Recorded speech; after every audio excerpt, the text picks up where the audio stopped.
ननद का शासन। ये कहानी है एक हंसते खेलते परिवार की, जहाँ जानवी हंसी खुशी अपने पति, अपने बच्चों और अपनी सास ससुर के साथ रहती है।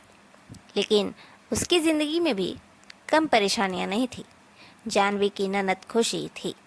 उसका नाम खुशी था, पर कभी खुश नहीं रहती थी और ना ही किसी को खुश रहने देती थी। जानवी की सबसे बड़ी परेशानी तो खुशी ही थी। वो कैसे? दरअसल बात यह है कि जानवी की अपने ससुराल में किसी से नहीं बनती। शादी के पहले उसकी अपने मायके में अपनी माँ से नहीं बनती थी और अब वो अपना घर छोड़कर जानवी के सर पर यानी अपने मायके में आकर बैठ गई है। जानवी चाहती थी कि उसकी ननद अपने ससुराल के मामलों को सलटाकर अपने घर में जाकर अच्छे से रहे, सबसे प्यार से रहे, पर खुशी को ये करना ही नहीं था। जानवी जब भी खुशी को कुछ समझाती थी, वो उसे डांट कर या रो कर भगा देती थी। हर छोटी छोटी बात में जानवी से खुशी लड़ती ही रहती थी। कभी एसी के रिमोट के लिए तो कभी रज़ाई के लिए। मतलब ये कि महीने बीत गए, गर्मी ख़त्म हो गई, ठंडी भी आ गई और अब तो ठंड ख़त्म होने वाली है, लेकिन खुशी को अपने ससुराल जाने का मन ही नहीं है।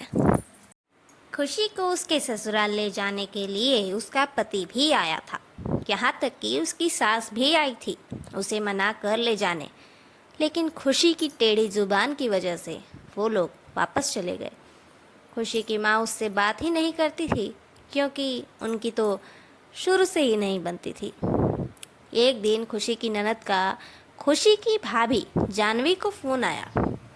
उसने जानवी को बताया कि उसे अपने ससुराल जाना है।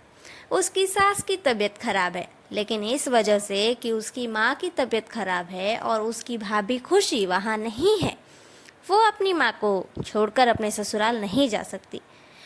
तब खुशी की ननद की बात सुनने के बाद जानवी के मन में एक आइडिया आया, जिससे वो खुशी को उसके ससुराल भेज सकती थी, और उसने वो आइडिया अपनी सास के साथ शेयर किया। उसकी सास ने इस आइडिया में उसका साथ दिया। अब जानवी कुछ दिनों का कहकर अपने मायके चली गई। बस 1 महीना भी नहीं बीता, लेकिन खुशी की काम करते करते हालत ख़राब हो गई। घर का सारा काम, अपने भाई का टिफ़िन, माँ की दवा, पापा का ध्यान, सब कुछ अकेले रखते रखते खुशी बिल्कुल थक चुकी थी।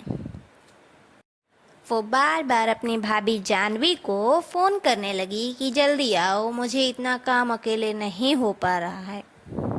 फिर भी जानवी नहीं आती थी।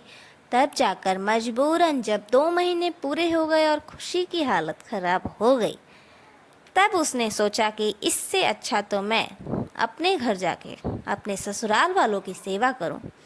अब खुशी उसी दिन अपना बैग उठाकर अपने ससुराल चली जाती है और तभी जानवी अपने ससुराल वापस आ जाती है और दोनों सास बहू मिलकर खुशियाँ मनाते हैं कि अब खुशी अपने ससुराल वालों पर ध्यान देगी और सुधर जाएगी। हाँ, वो सुधर तो गई थी, लेकिन वो कहते हैं ना, जैसे करनी वैसी भरनी। अपने ससुराल जाकर खुशी ने देखा कि उसकी ननद ने अपनी सास को भी यहीं बुला लिया है, क्योंकि वो अकेले दोनों का ख्याल नहीं रख पाती थी अलग अलग जाकर। उसके बाद क्या था?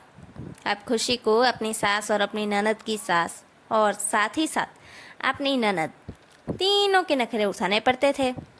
बस वो थक हार कर सब काम करती रही और कुछ ही दिनों में उसे अक्ल आ गई कि अपना घर छोड़कर मायके में जाकर बसने का ये नतीजा है।